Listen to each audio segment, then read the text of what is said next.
बड़ी खबर इस वक्त सरहद से भी है और सरहदी खबर इसलिए इंपॉर्टेंट है क्योंकि चीन और भारत के बीच लद्दाख पर कशीदगी का मामला जारी है। और गुज़श्ता दिनों डॉक्टर जयशंकर ने बयान दिया था जिसमें उन्होंने कहा था कि 5 नुकात उन्होंने गिनाए थे कि किस तरीके से आपसी मुआहदे की खिलाफ वर्जी चीन की तरफ से की गई और चीन किस तरीके से बिला जरूरत तनाव को बढ़ा रहा है। उसके रद्द-ए-अमल में चीन की वजारत खारजा की प्रेस कॉन्फ्रेंस हुई है और ताबड़तोड़ हमले वहां से किए गए हैं। लाइन ऑफ एक्चुअल कंट्रोल पर मौजूदा सूरत हाल के लिए भारत को जिम्मेदार ठहराया गया है और चीन पुरअमन हल के लिए अभी भी कोशिश में जारी है। ये चीन के वजारत खारजा के तर्जुमान हुआ जिनजुंग की तरफ से सामने बयान जो सामने आया है, कशीदगी के लिए भारत को जिम्मेदार ठहराया गया है। और यह बयान उस वक्त सामने आया जब वज़ीर खारजा एस जयशंकर ने लाइन ऑफ एक्चुअल कंट्रोल को लेकर जो गुज़श्ता दिनों बयान दिया था, उसके एक दिन बाद जब बयान सामने आया उसके जवाब में क्योंकि एक सवाल एक सहाफी की तरफ से प्रेस कॉन्फ्रेंस के दौरान उन्हें पूछा गया,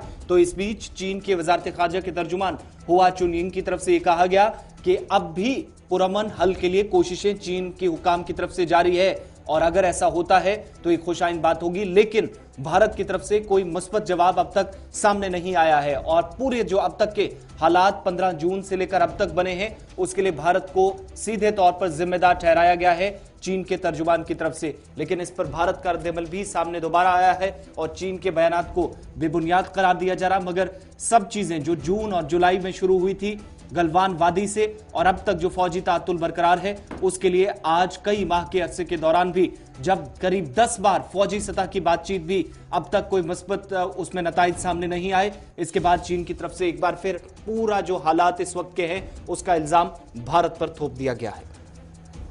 भारत के जवाब में वजारत खारजा चीन की तरफ से प्रेस कॉन्फ्रेंस हुई और चीन के फॉरेन मिनिस्ट्री के तर्जुमान की तरफ से ताबड़तोड़ हमले किए गए और कहा गया कि सूरत हाल खराब करने में भारत का एक बड़ा रोल है। लेकिन लगातार हम आपको बता रहे हैं कि जिस तरीके की सूरत हाल है इस पर भारत की तरफ से भी रद्द-ए-अमल दिया गया और कहा गया कि चीन हमेशा दुनिया को गुमराह करने की कोशिश कर रहा है। लेकिन इस बार जिस तरीके से फ्रांस, अमेरिका और दीगर मुल्कों ने जमीनी सूरत हाल को समझा और उसके बाद भारत का साथ दिया है उससे बौखलाया है चीन और चीन को पता है कि आने वाले दिनों में क्या कुछ होने जा रहा है।